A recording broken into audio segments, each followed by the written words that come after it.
Jacko. Has he got a new studio?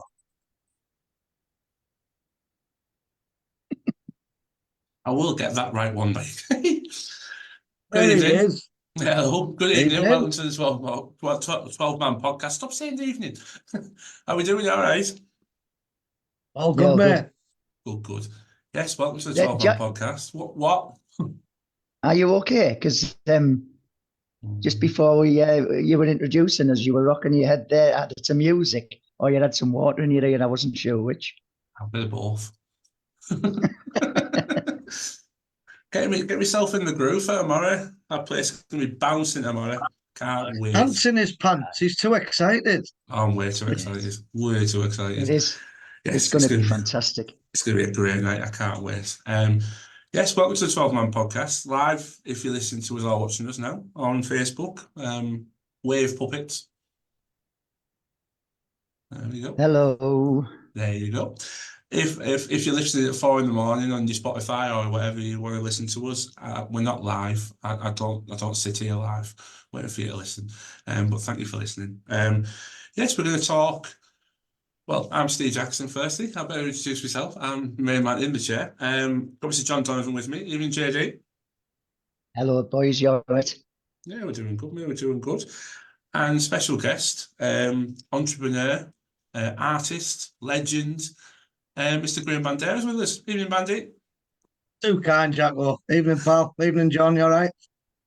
Yeah, great. Thanks, Bandy. Oh, well, I'm not too kind, mate. I'm not too kind. You are a legend. And thank you so much for popping on again. Always good to chat. Pleasure. I love coming on.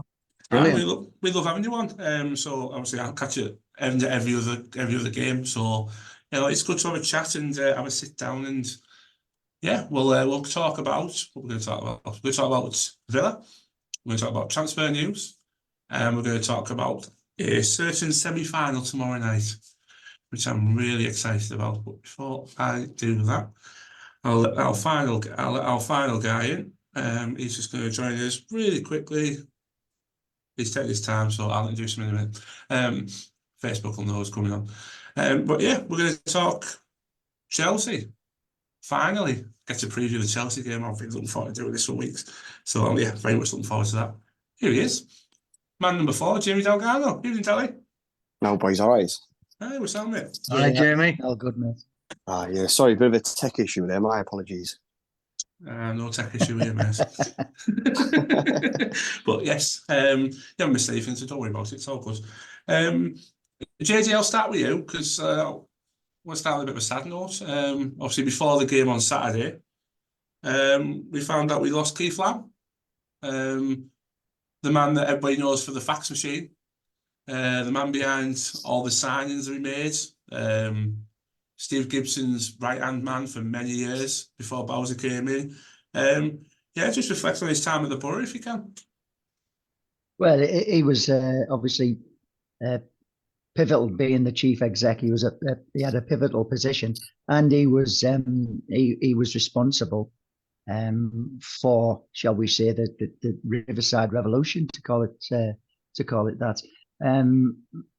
The overseeing of moving to our new ground and getting the playing staff to shall we say shine in that brand new stadium. That was his role, and he was key. I mean, he was often lambasted on social media as sort of primitive as it was then.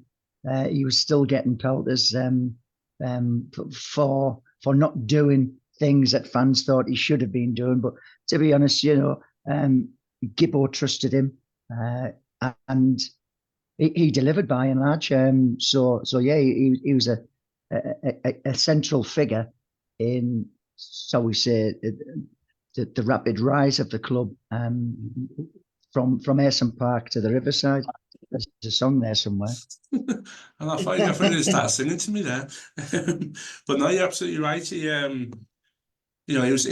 one of the first people I saw at the club when I was growing up.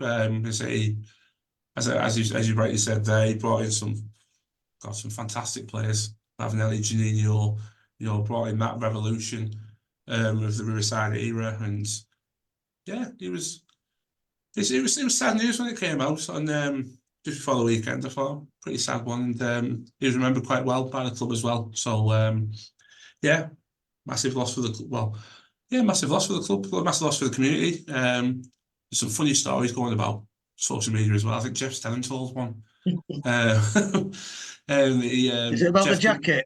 Yeah, he couldn't get any place in the Yeah. arm, and Keith Lamb had 2 jackets on. Of course You he know did. what I mean? As you Perfect. do. Exactly. Well, So poor old Lammy, he had that, unenviable task of being the money man at the club, and yeah, he was in charge of sort of sorting contracts out. He often got a lot of stick for letting contracts dwindle down, but I just think that was his position, really. He had to be frugal. He didn't want to see the club in any sort of financial danger. He did a lot of running around for Gibbo. And I think we just got to remember him as a good guy who did his utmost for the club. He was the butt of many jokes on social media. I'm sure he would have seen half of them and took that in good light. The fax machine was the obvious one. Not getting contracts and deals over the line, letting things, dwindle down till midnight and deals not going through at the last minute. So, yeah. but we've also got to remember, the players he brought in. That famous picture of him out in Brazil, sat at the table with Juninho and Robbo, and that's iconic as that picture. When you bring in players of that caliber, he deserves a massive pat on the back. So God rest his soul. Well done, Lammy. Yeah, exactly. That picture was brilliant. I remember I thought to myself, it was very clever of them to take a kid's Borough shirt over there to get Juninho to wear for the signing. Yeah, brilliant. Very good, very good. I think that was one of the times where we didn't really know much about the deal. There was no social media then, so there was no scurrilous rumours. All of a sudden, it just pops up, and back page of the Gazette or Look North or Time Tees, and there they are out in Brazil, in Sao Paulo, getting the Magic Man. All of a sudden, they're getting off a plane in Teesside. It's mental. It was a wonderful round of applause he got on Saturday from all fans, Villa fans, Borough fans. It was really good. I just looked around and everybody, every stand was applauding him. So it was good to see. Yeah, and well deserved as well. This helped build the club to where it is today. So yeah, obviously I had to give him a mention before we started anything. So right, Aston Villa. If you listened last week and you listened to our predictions, I mean, firstly, I'm going to apologise. I mean, my God, I got it massively wrong. I mean, I didn't get the outcome wrong, but I got it massively wrong. But JZ, the team came out because we were contemplating. Do you think about Tuesday or before you think of Saturday, or what kind of teams you pick? But one boost, I saw it as a boost anyway. Hitting Hackney straight in and giving the captain's armband as well. Yeah, good move, clever move. And I was surprised to see him start. But when the team came out, I was also surprised to see 2 left backs in the starting lineup. Mm-hmm. But I thought it was quite a strong lineup considering we've got a massive game tomorrow.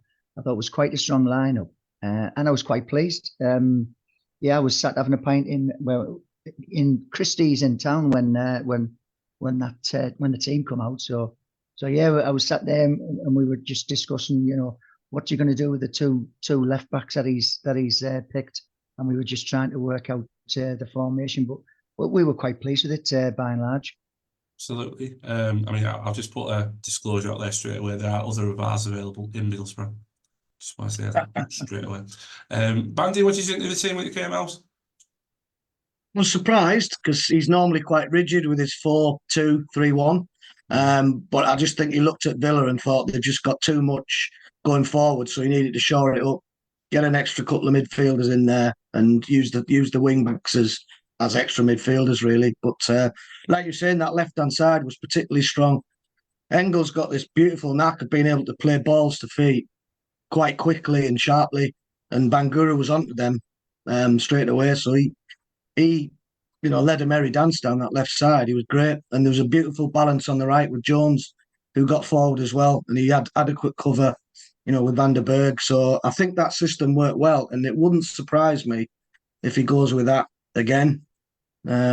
against Chelsea tomorrow night. I think he will.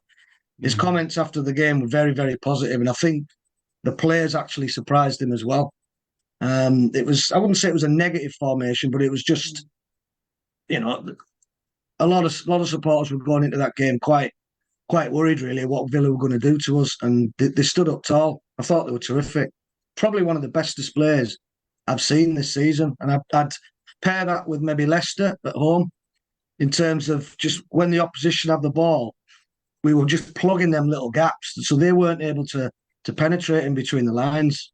And the game plan was executed to perfection. Really, played the ball wonderfully through midfield. Little trio of Balaza, Howson, and Hackney. I thought they were exceptional. Howson came in when he came on, he just slotted it straight in. But Balaza and Hackney in particular, they were fantastic, playing little triangles through midfield. And obviously the wing backs were supporting them getting forward. Yeah, absolutely. I thought it was one of Barlas's best games on Saturday. I thought he played really well. Jamie, what did you think of the team on Saturday? You pretty much the same as the boys? Yeah, I was going in. I'll be honest with you, I wasn't particularly confident at all, if I'm honest, and that's no disrespect to the team. But I think I just watched Sunderland get beat earlier in the day, and you could see the gulf in class between the Premier League. Look at the smiles on all our faces. Well, you could see that the gulf, which was for me in that game, was huge. And then when I saw the team, a bit like John, where two left backs, how's that going to work? What how are we going to play? And I think he got that right. We had Bangura one side, Jones the other, and I think it gives that bit of pace. But yeah, I was more than happy, and I think that the world of difference that we see with Barlas when he's playing next to Hackney. We've said previously, he can't play with Howson. The two similar. And I think that they complement each other really well. So yeah, I was more than happy with the team. Yeah, it was a good team. Yeah, I was really happy with it when I saw it. I thought it's a good mix.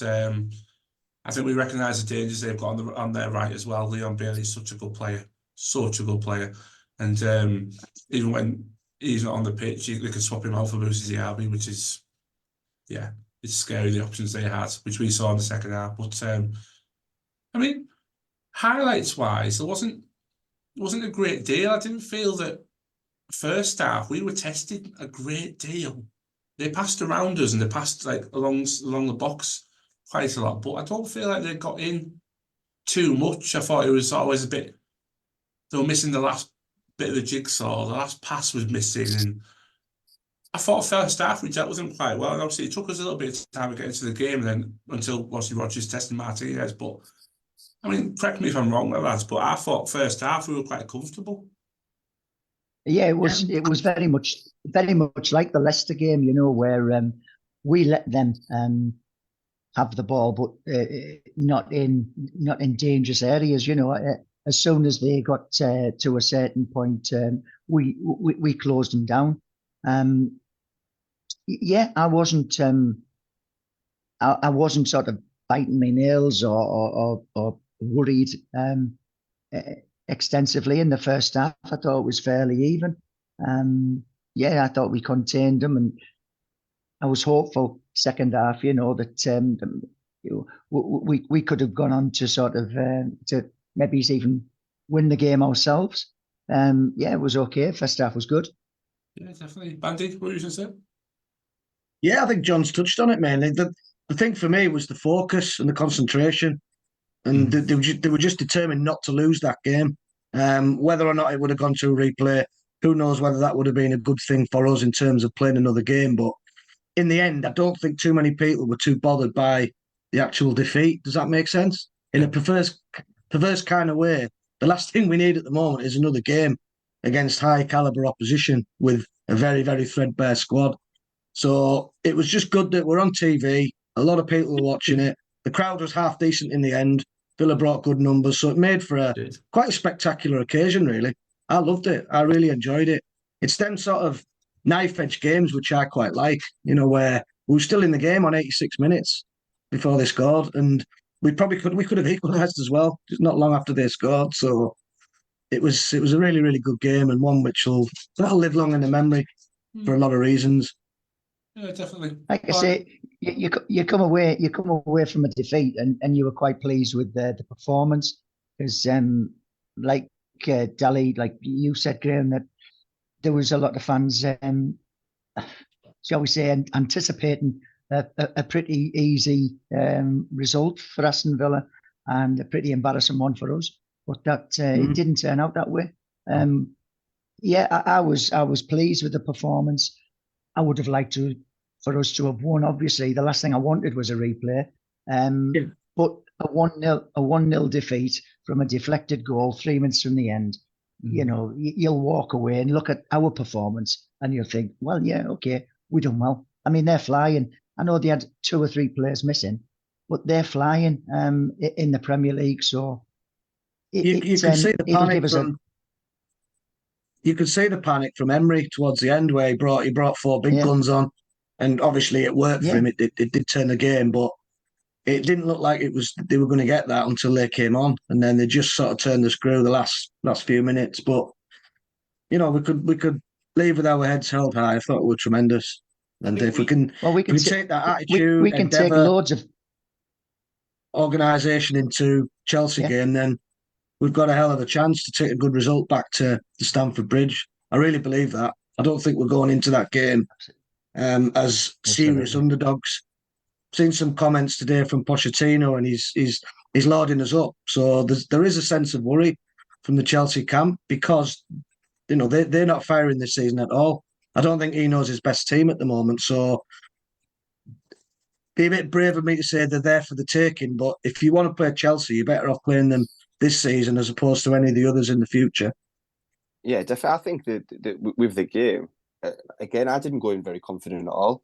It was kind of right, okay, it's the FA Cup, let's see what happens. But let's be honest, we've all got one eye on Tuesday against Chelsea. And as the game grew, I mean, you know, fresh in the mind was the defeat against Coventry, which the second half worried me going into Saturday against Villa. But I just think that you know, the changes he made, we grew into the game, and as the game went on, you could kind of feel the confidence for Tuesday a little bit more. And I think you could see that when he took Hackney off. I know he's been out injured, but he kind of got the impression, yeah, he's been injured, he's been out, but we need you for Tuesday. You've done your job, you've done well. You're right, you know, Emery brought the big hitters on. They didn't want to replay. And I just got the feeling as well that when you look at our subs that we brought on, we didn't really want the replay in the opposite way, because, you know, when they're bringing on Ollie Watkins, who's banging goals in left, right and centre, and we bring on, with all due respect to him, Hayden Coulson, who hasn't kicked the ball in anger, and Alex Gilbert, you're kind of thinking, we don't want the replay. But I'd said to one of the lads, it puts them in the window, and obviously subsequently today, Coulson's gone to Blackpool.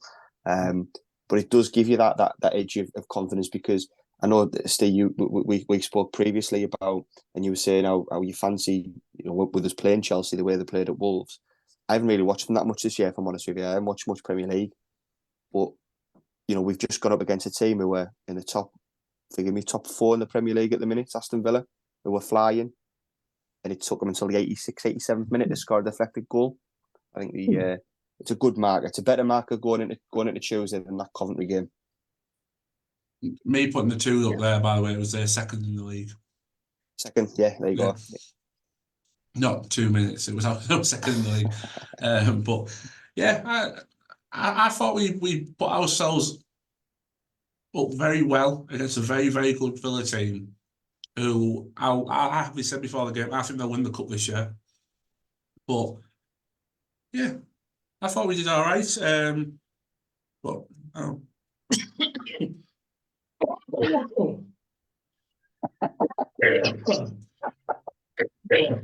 Don't die on a steak. Right, does somebody want to take over while Bob Fleming gets sorted out?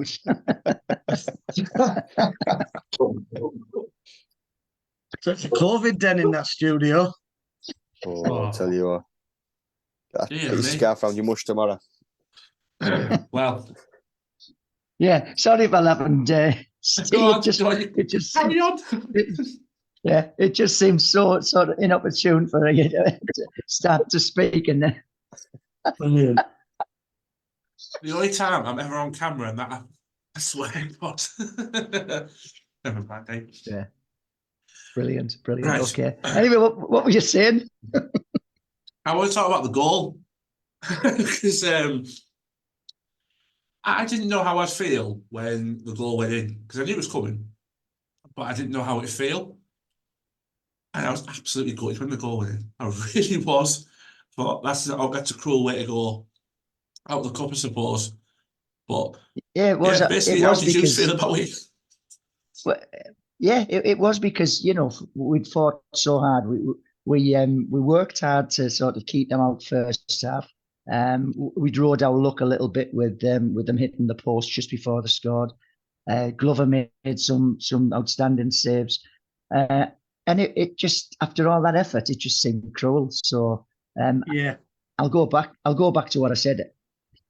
I don't think many Borough fans would have welcomed a replay, especially with our injury list and our fixture congestion. But you would have took it, you would have took it. But it was just cruel how they scored that deflected goal. Well, If we didn't have this semi-final tomorrow, we'd be a lot more devastated over that result. I probably wouldn't have been over it, but we can quickly move on because we've got arguably a bigger game to fry, so to speak. So I think we can safely say we can move on quite quickly from that defeat. I was more gutted for Glover actually because I thought he was absolutely phenomenal in goal. It's probably his best game for us. Yeah, definitely. And the way it looked like it even might have took a double deflection, a last little nick at the end just to take it away from him. It nestled right in the corner. But obviously Latte got his big backside in the way. Yeah, it was the spin one. He It was uses the spin uses that to his advantage though when he's holding defenders off, so we'll forgive him. He doesn't have, but yeah, it was just gutting the way it happened. I mean, because you rightly said there, Tom Glover was superb Saturday. That saved me in the second half. I mean, was it John McGinn? Was it John McGinn? Yeah, and again, flashed one left foot and tipped it right over. Yeah, I was right behind got that. down first half for one as well, right hand side. Yeah, he made some really good saves on Saturday. Yeah, he's done brilliant. Yes, he's fitted in really well because we all admittedly said when you came in for Dieng, we were a bit worried about how he'd do because we haven't seen quite a lot of him, but I think he's been brilliant. I really do. I can't really fault what he's done so far. So, but yeah, it was a bit of a. I mean, because I was right behind Cash's shot as well, and I just watched it loop and then loop back in, and I was like, oh no, that's going in. And then just to see them Villa fans going absolutely mental, I was like, I am for you. I put a tweet out about the Villa fans. I thought they were brilliant. It's great to see. It's one of the things I miss about being in the top flight. It's the amount of fans that away teams bring. It's just brilliant. There's some big sides there, and Tottenham last season when they brought 4,000 or 5,000 the night game when Josh got the goal to knock them out. It's brilliant to see, and just makes for a better atmosphere when you got that banter with the South Stand as well. It's perfect, really. It was great. It was great that night as well. Well, I was talking to some Villa fans in the Central before I done my pub crawl, and there was quite a few Villa fans in there. I was talking to a couple of them, and they were sort of really complimentary about our club and the allocation that they got and the ticket prices that were charged. And they just said, it was always going to sell out because a lot of their fans struggle to get tickets for Premier League away games because of they're doing so well and they don't get as many as 4,000 or so, whatever we give them. So they were grateful, and that's why they said we sold out. It's 3 hours away. It's £20, and they were really grateful of the ticket price that they put out. Yeah. We've built up a little relationship with Villa now, haven't we? With the crossover with Danks and obviously signing a couple of players, and we've managed to get Azaz for is it 2 million bargain fee? Really, seen enough of him on my computer to know that he's going to be brilliant. So I've got this awful feeling that when Hackney does inevitably move on, it might be Villa. which I wouldn't mind too much if he is to move on. But I'd love to see him here for a few more years yet. Hopefully playing for us Well, in the Premier League. I would, but it's inevitable. If we don't go into the Premier League, that's where he'll end up. And whoever it is, whether it be Villa, whether it be, because I mean, obviously he's been playing well for the England under-21s. So wherever he ends up, I just hope the club get the right sort of fee for him. It should be a big fee, hopefully. Just Yeah. off the old fax machine. Yeah, bit salami. Yeah, definitely. I've got no doubt that we'll get the right fee now. I think we've got the right recruitment team in place now. I think Kieran Scott does a really good job what he does. So, yeah, right. Quickly before I go on to transfer deals, because Bandy's spoke me a bit about Finn Azaz. Right, man of the matches. JD, I'll start with you. Who was your man of the match for Saturday? Oh, it was difficult because there was a lot of really good performances. Obviously, we mentioned Glover. Yeah, I thought Bangura played well. Barlasa played well. But my choice was Matt Clark. I thought he was. I thought he was fantastic. You know, he didn't deserve to be on the losing side, but he can sort of be proud of the display that he put in against some quality forwards. Absolutely. Bandy? Completely agree with John. Matt Clark, I think he's been great since he come in. Been brilliant. He looks a little bit unorthodox at times, but he's quite assured on the ball, actually, when you really look at how he plays. He's got a great left foot. He always finds his man. He's fantastic in the air for us, clearing corners. So he's been exceptional, really. Thought he was brilliant in the West Brom game as well. So Matt Clark, closely followed by Bangura and Glover. There you go. Yeah. There you go. I think out of solidarity for the old ginger, I think I would have gone Matt Clark myself, but I'll be honest with you, I'm gonna go with Glover. I didn't rate him early on in the season. Said on here I didn't rate him.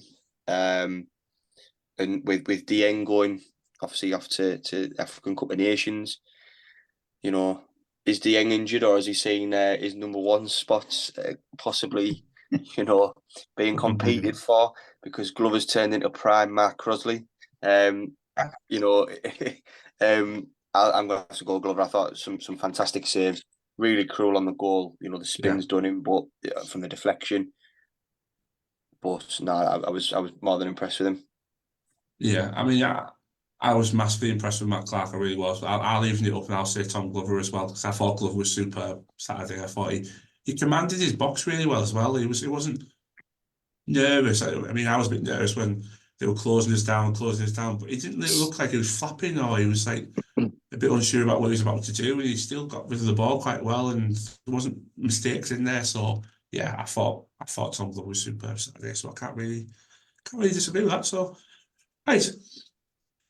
So Bandy's just spotlight for me, but before the Villa game, we did make a signing. If you didn't guess who it was, young Finn Azaz from Aston Villa. We have to say it officially. People have seen him at Plymouth, obviously on loan this season.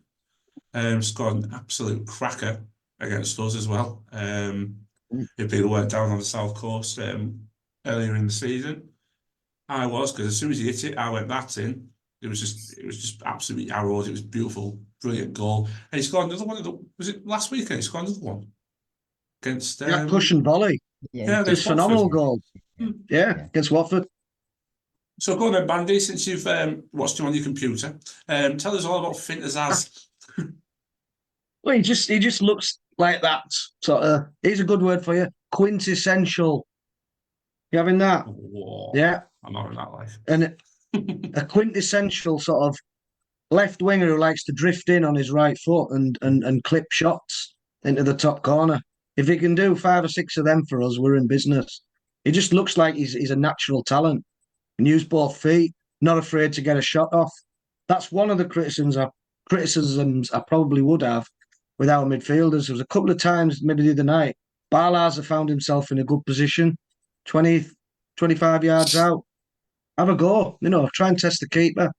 So I think Finn Azaz will be, a breath of fresh air in that department. I think he can travel with the ball as well. He can take players on.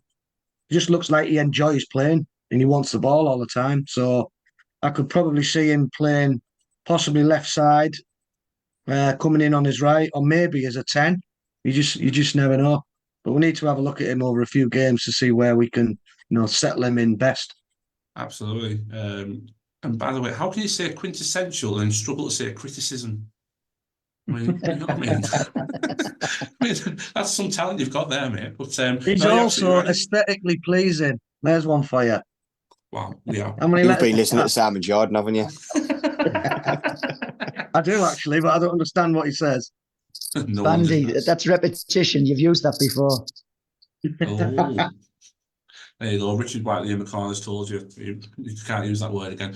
John Don, what do you think about the signing? I mean, I think it's a massively positive signing. It's really, I mean, Plymouth are absolutely gutted. They've lost him as well. So, yeah, I'm quite happy with this one. Well, he's the right age. He's an attacking midfielder. He scores goals. He assists. He's one of the got one of the best stats for a midfielder in the Championship. I mean, and we got him for £2 million. What's not to like about that? I mean, not all transfers work, but if he does, it's an absolute bargain, an absolute steal. And if he doesn't, we've not lost a great deal. We'll be able to move him on. But it was a great signing for Borough. You look at our midfield. Howson is 35-year-old, so I mean he's 56, that man. Yeah. Got your Kubo's birth certificate. Yes. Playing like a 21-year-old. Amazing. Yeah, Amazing. and don't get me wrong, he seems to be getting better every season, doesn't he? So I mean, he's your Benjamin Button type of player, but there's going to be a time when, because of the rigors of the Championship, we have to give him a rest and push him down to the betting shop and the news agents to get his fags and put his bets on. But this lad's a ready-made replacement, and for £2 million, bloody hell, we done really well there, absolutely fantastically well. Because I remember we were saying about the January transfer window. We hope that that the signings that we do bring in could be permanent. That rather than the loan deals that we relied so heavily on last year. And if we can get a couple more in, and if they're permanent signings, then if we don't make it into the playoffs and go up this year, then we've got them players for next year, and we'll be flying. Yeah, absolutely. Is it safe to say that the majority of our summer signings are now maturing and a little bit more settled into the team? Absolutely. Are we now I would starting say to? so, yeah. Yeah, I think they're just starting to turn the screw a bit, and particularly Engel. I mean, I've seen him have a few shockers early season. I thought, what have we brought in here? But to his credit, he's fought back well. He seems to have the right attitude, the right mentality. If he has a bad game, he does his best to eradicate that and make sure he plays, far better in the next game, and he just keeps improving. Bangura, surprisingly. Yeah, but not all signings. To see him bombing down the wing. Not all signings can be successful, but it seems that the majority that we've brought in the summer, after a difficult start, have settled down and they're proving their worth. And let's face it, we haven't spent a vast amount of money. We've been quite sensible, so I'm quite pleased. And Alex Gilbert hasn't had a great deal of game time, and the club look like they're moving him on during this window to get experience elsewhere. He may come back. He may come back a better player. We don't know. He may not make it at the Championship level again. We don't know. But I've been quite happy with the recruitment so far and how the players are performing. Vandenberg is a star, absolute star. Oh. Everywhere he plays.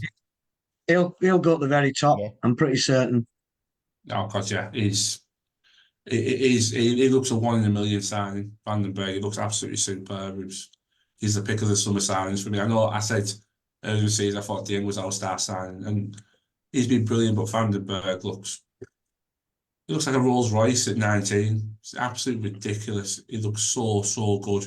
And he looks so strong as well. He's still got to grow into his stature as well. He's still got a bit more growing to do, and he's going to be a monster. He's going to be an absolute monster when he's older.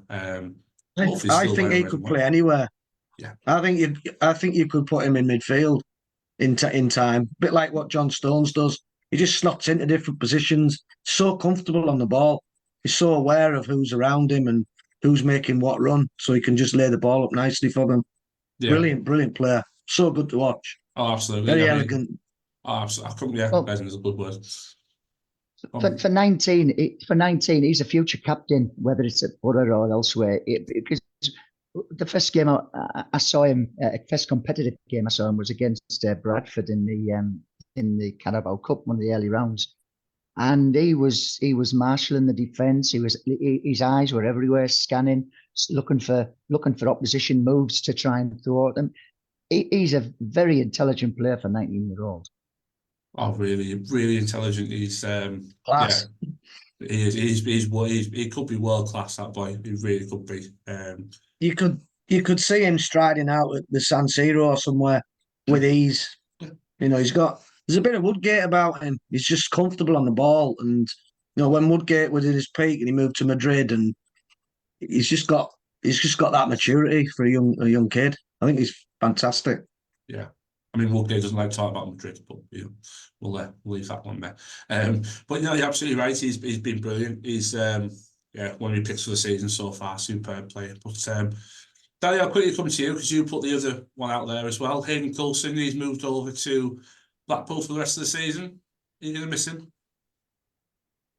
Yeah. No, it's a strange one because obviously we know Woodgate likes him. Woodgate gave him his chance here, and it looked as though it was over for him. And then they give him a new 2-year. There was a 2-year deal in the summer, and you thought, okay, they're going to give him a push. And at one point, it looked like he was going to get the push because we didn't have a left back, and then we signed Engel and Bangura, and then the next time you've seen him, he's coming on for 5 minutes against Aston Villa. We've never, he appeared on the bench once or twice, but I think is he 25 now, and this is his 6th loan. Yeah. And you think it's really what you need to do now. He needs to make that loan. He needs to impress on that loan, and he needs them to buy him. He needs a club where he's going to play, because with all due respect to him, I don't think at 25, if he hasn't done it by now, I don't think it's going to be here. No, I think. And if they just signed him, if they give him, put another contract and get a couple of quid on him, bear in mind he's 25 and he's been here for X amount of years. I don't know. Well, he's gone to a division. Sorry, John. I think Carrick was fair to him. Yeah, he's gone to a division below, so that might suit him. He's had opportunity here, but we've got better players in his position. So yeah, let him move on. At 25-year-old, of course, you want to play football, don't you? You don't want to be languishing in the reserves or just not even getting a kick. So hopefully he can knuckle down at Blackpool, do well, and if the club gets some money off him, fair play. Yeah, absolutely. Good luck to him. Yeah, good luck to him. It reminds me a bit of Chuba Akpom because he took 6 or 7 loans, didn't he, before he really found a home, I suppose, with us. And he maybe was just trying to find his right level, his right club, somewhere he can settle in and make a name for himself. Because there is something about him.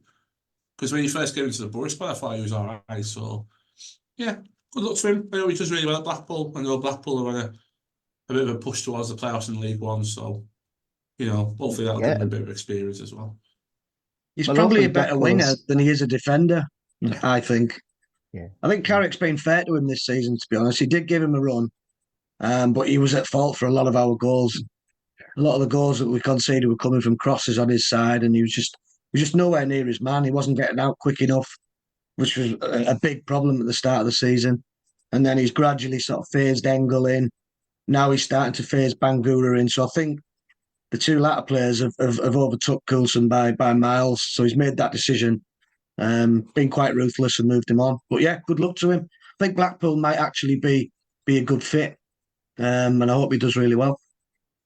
Yeah, I hope Blackpool sign Jed Spence as well, and then they can sort of they can pair up again. And where do we start with him? Oh God, I need another podcast for him. He's Uncle Neil was right. Yeah, he's had a shocker, that boy. He really has. You can smoke all the cigars all you want, kid. But if your attitude's not right, you're going nowhere. You're going absolutely nowhere. He's proving it now. To be fair, he won't give a toss. He's quids in, isn't he? He's made a fortune. But it's been proven at Fulham. That's why he left Fulham, because of his attitude. Middlesbrough moved him on because of his attitude. Tottenham sent him to Leeds. Leeds sent him back. You just wonder where he's going to end up. So, if you look at the managers he's played for, Warnock, Wilder, Woodgate, Conte, Farker, they can't all be wrong, can they? No. I think the writing was on the wall. There's a serious issue there. There's a serious attitude problem. Yeah, and the writing was on the wall in August when he used to wear gloves. Yeah. Spot on, Jamie. Spot on, mate. Exactly. He'd be adjusting his gloves and the winger would be flying past him. You're like, when are you going to track back, mate? And it's quite funny now because Leeds fans are now starting to see the real Jed Spence, because they were giving it to me both barrels when they signed him, thinking they've got the best right back in the league, purely on his form at Forest. But whatever Steve Cooper did there, he did get the best out of him, but it was too infrequent for us. We can't be having players like that. No, absolutely not. That's all I'm going to say on that boy. Yeah, I'll leave it there. Right. Should we preview Chelsea? Should we have a chat about Chelsea tomorrow night? Chelsea don't come into this in the best of form. I know they just won the FA Cup, beat Preston 4-0. But they did. This was a fascinating stat I found out on New Year's Eve. They ended the year the most losses in the Premier League in 2023. I think it was 19 losses. That's a ridiculous amount of games to lose, and especially for a team of that calibre. They've spent that much money on whatever they've spent it on. But John Don, I'm looking at tomorrow, and I think you're looking at this in the same way. This is it's one of the biggest games we've had in recent years, and this is a real chance to get into the tie and just at least take it to Stamford Bridge, and let's see what happens from there. But I feel we've got to get stuck into these tomorrow night, because if we don't, we'll regret that we haven't done it. Yeah, I think you're right. I think we do have a good chance. It would be a lot easier for us if we had all our injured players fit, and we didn't have suspensions or cup-tied players. But your hand's been dealt, and you've got to sort of like utilize what you've got. I still think we can hurt them tomorrow. Their away form isn't very good. With what's planned at the stadium by the supporters groups, it should be a brilliant atmosphere from kickoff. So I'm just hoping that the team show the same patience, commitment, creativity as they did against Villa, but we have a little bit more luck in the final third of the field. I'm looking forward to it so much. It's a big game, and I think we can win. Yeah, I mean, there's not many tickets left as of now. I think there's only single seats dotted around the stadium now, so it's not many. Yeah. But Bandy, last time we played these over two legs, not in single game, two legs, was 1988. And you're going to kindly tell me what happened back then. I was at both games and it was absolutely fantastic. Resulted in promotion, didn't it? In the old playoff format, which I still quite like, actually. It'd be nice to have a couple of seasons trying that one and see if we would get back up via that route. But obviously we had, Rioch in charge then. Pally, Mogger, Coops, Bernie, Dean Glover in the midfield. It was just hammy, rippers. And then we got the win at home, which was enough to take us back there. And obviously Jury got the only goal there, but it was enough to get us through. And then the rest is history. I thought they played us. Was it last season or season before? They beat us 2-0 in a pretty much a flat non-event game. Yeah. But this tomorrow night will be completely different. I don't think they'll fancy travelling up the Teesside on hopefully a cold, wet, windy, rainy evening with a full house, scarves galore, Borough bang at it, resolute as ever. I think we can do quite well. Take a slender lead at best, at worst a draw. I don't think we'll lose tomorrow night. I say that with a lot of confidence. I think we'll set up very, very similar, if not the same team, barring Rodgers, who's suspended. I think we'll probably go 3 across, maybe start Latte just behind Josh, the 2 wing backs again. There's a case for Fry coming back in, but I think he might persevere with Engel as that left-sided centre back again and play Bangura left, because they did ever so well. I think it'd be a bit unjust if they didn't get another start and were given another opportunity to try and rectify. Well, when I say the wrongs of the Villa game, there wasn't much wrong, but obviously we lost the game. But this time we might get a bit of luck in front of goal. Looking at the Chelsea team, they do play a very, very rigid 4-2-3-1. Pochettino doesn't really budge from that. He'll play Sterling probably left wing. Palmer will probably go central, and Mudryk will go right. So you've got 3 players there that we need to combat. So I think he will go 3. He might even put Howson, Balaz, and Hackney in that middle 3 and give Hackney the opportunity to drive forward with the ball, because he does that better than anybody in our team and probably in the league, to be honest. He is a Rolls Royce of a player. And so he could be integral to what we do tomorrow night, and hopefully he might even get a goal.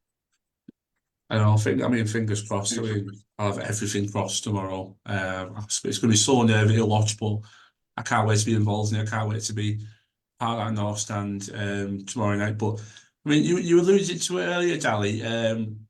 Obviously, I mentioned to you after watching them against Wolves, we can beat these. You know, this is not the same Chelsea team we played 2 years ago, is it? This is a different.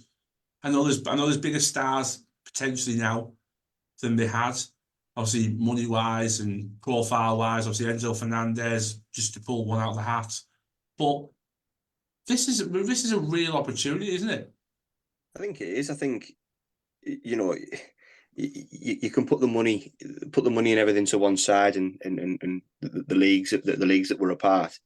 You know, it's Chelsea at the end of the day. There's a bit of a history there. You know, you go back to Bandy's explaining there about the playoffs. You go back to certainly through myself growing up. I remember the cup finals, the hurt against them. And I'll be honest with you, when the draw came out, the team I didn't fancy was Liverpool, for obvious reasons. And then you think, okay, I'd probably rather have Fulham, if I'm honest. And then you see the draw and you go, okay, we've got Chelsea. But you've been my source of information for Chelsea, because I haven't really watched them that much. I might have seen them on the odd Super Sunday here and there. But they're not the Chelsea, you know, I listen to radio stations and national radio, and they're not the Chelsea they were. And the bits that you've got to take confidence from it. You look at previous League Cup semi-finals we've had, certainly in my lifetime. You know, we were First Division, Liverpool were Premier League.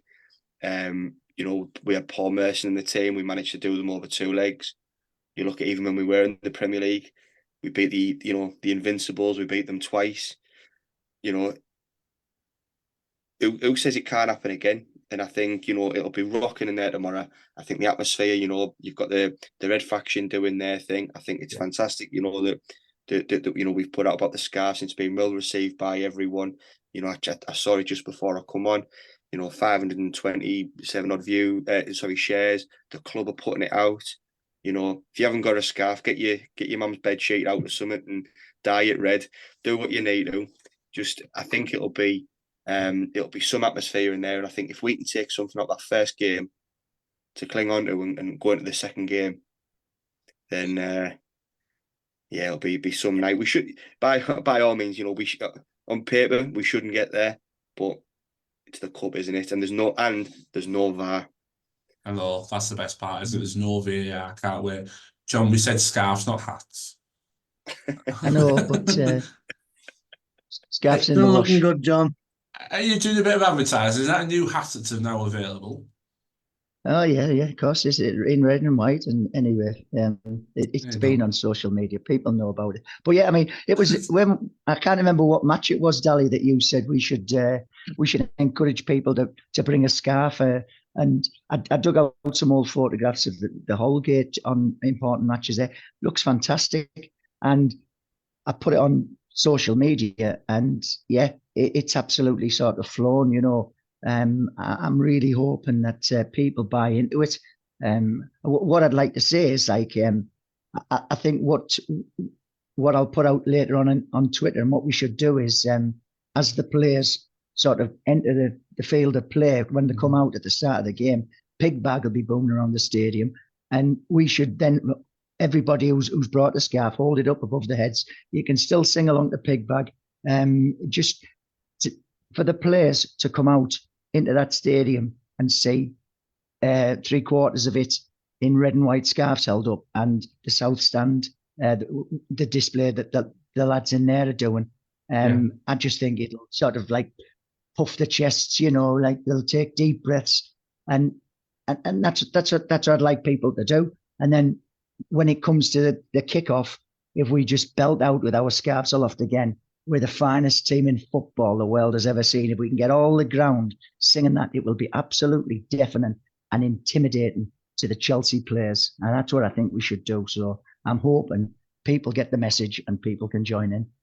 Absolutely. And I know John Foster listening to this as well. He's listening to our podcast. Turn the music off. There's about 10 minutes to go before kick-off. Let us create it.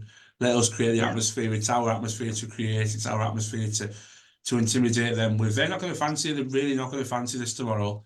Because at the end of the day, this is their season. This is their season. I know they've got the FA Cup. They may go on running that, maybe. But guarantees wise, this is it for them. This is it. You know, you can count on one hand the amount of trophies that Pochettino's won. He's down to win a trophy. You know, one of the managers that's failed at PSG with that unbelievable team. Don't ask me how. But you know what I mean? This is their season. And if we can get stuck into them and we make them known that they're not just in a cup tie, they're in a game, they'll feel it. They really will feel it. And their away record is nothing. It really is nothing. And this is not us expecting anything tomorrow. This is us wanting something tomorrow. And we'll just show that what we're made of, you know, and give it everything. And I really can't wait. I really, really can't wait to be amongst it. The thing is, as a collective, as fans, we can really do some damage to their team.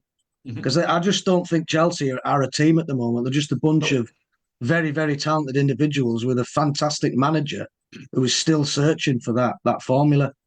They are nowhere near the finished article. So now is the time for the fans to stand up. The players will perform. I don't think they'll freeze. And it bodes well for a good positive result for us. And we generally do well in these two-legged affairs in semis. So we've seen Newcastle turned over Liverpool, the Invincibles. So I think it'll be a good positive result for us. I was going to say the same thing, Bandy. On paper, they're a great team individually, but they're not playing well. They haven't got. They don't seem to have a formation that suits them just yet. So now is a great time to play them, and with the players on the pitch and 30,000 Borough fans really getting behind the team, it can be one hell of a night. You know, collectively, like you said, collectively we can do it, and I'm not saying I'm confident, but I think we can do it. I've got a level of a level of, shall we say, optimistic hope that we can pull it off tomorrow. Absolutely. That's what we've all got, and that's why I said we're not expecting to win tomorrow. We've all got a bit of hope. We've all got something that says we think we could do this. All we're asking is just let us take it to the second leg. Let 4,500 of us go down to Stamford Bridge and do our job behind that goal in a couple of weeks. And you just never know. You just never know. Football's a strange game at times. I've seen some really strange things in football. This could be one of them. So, I'm just praying. I'm just hoping and praying. Just keep us in it. You know what I mean? So, right, here we go then. I think the players will know the roles tomorrow night. They'll be bang at it. They'll know who they're marking, what runs they're going to be making. They'll be absolutely watertight. So it's just keeping out them key performers. If we can keep Sterling quiet, Fury will start, and keep Palmer quiet, then I don't see much else that's gonna cause us too much of a threat. They have Saicedo and Hernandez just sitting quite deep, so I don't see them getting forward without them two-star players. So if we can nullify them, we've got every chance. We really have. Absolutely. Go on, John. Just going to say, I mean, we have to show a level of patience. They're going to try and take the sting out of them, like the fervent support that we will start the game with.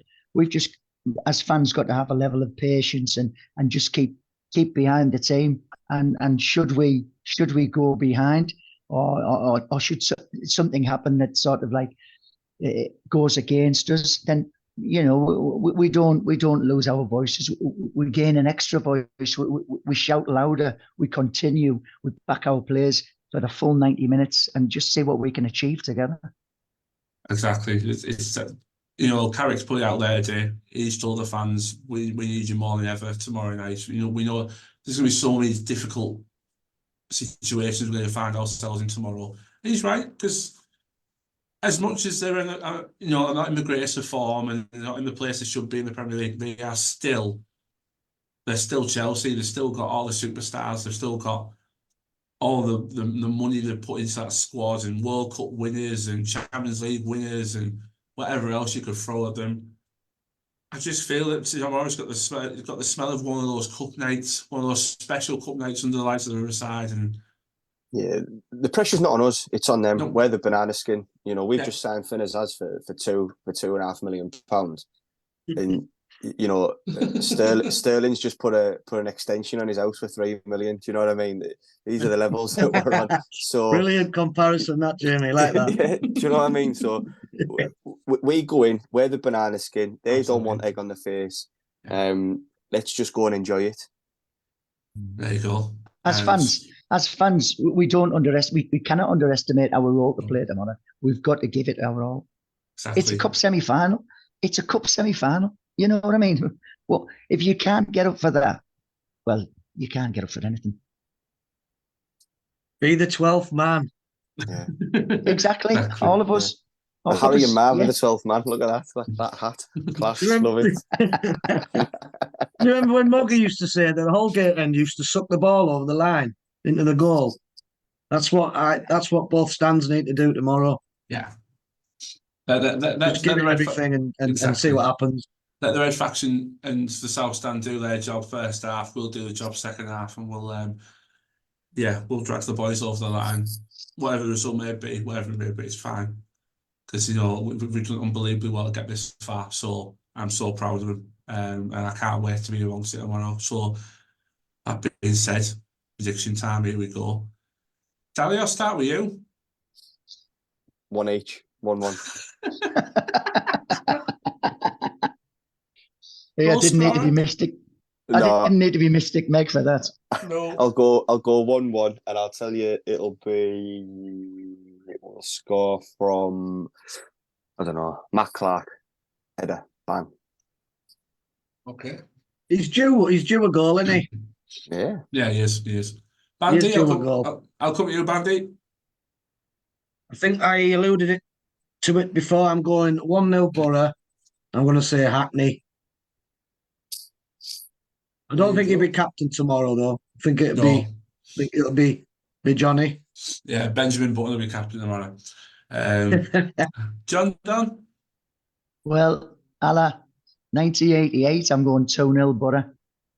And Latte to score anytime. There you go. I'm going. Trevor Senior to get the other. Sorry? Trevor Senior to get the other. Yeah.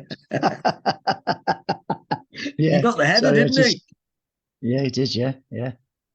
Clever, Yeah, Trevor. vital goal as well. Obviously, a vital goal. Brilliant. I mean, I'm going to go a different goal scorer. I think Colburn will score tomorrow night. Loves a goal in a big game, Colburn. But I'm going the same scoreline. I'm going 2-0. I fully believe that we're going to do this tomorrow night. And just allow yourself to picture a 2-0 lead to take to Stamford Bridge in 2 weeks. I won't. Yeah. I warn you now, John. I won't be able to walk off that bus.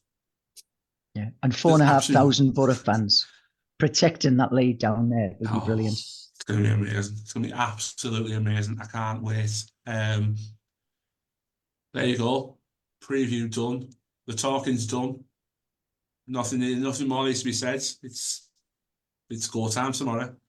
Bring it on. Boys, I'll see you all tomorrow night. Bring your scarves. Certainly will. Don't forget your scarf. If you need a hat, John Don's got hats. Popular Jacko, colours are available. take some cough medicine. You can't be croaking over everybody in the morning. I've got plenty of cough medicine at home. I'll be absolutely fine. So don't worry about me. My voice will sound like this by full time. Don't worry about that. But I'll be raring to go. But yes, boys, I'll see you tomorrow night. People for watching, listening, subscribing, liking. Thank you for listening and getting in touch and keeping us going. And yeah, if you can't get to the Riverside tomorrow, it's live on telly. If you can, bring your voice, bring your scarf, bring your passion. Let's all play our part. It's ours to enjoy. Bring it on, up the Borough. I'll see you tomorrow. See you. Cheers, lads. See you later. Borough. Ta-ra. See you, lads.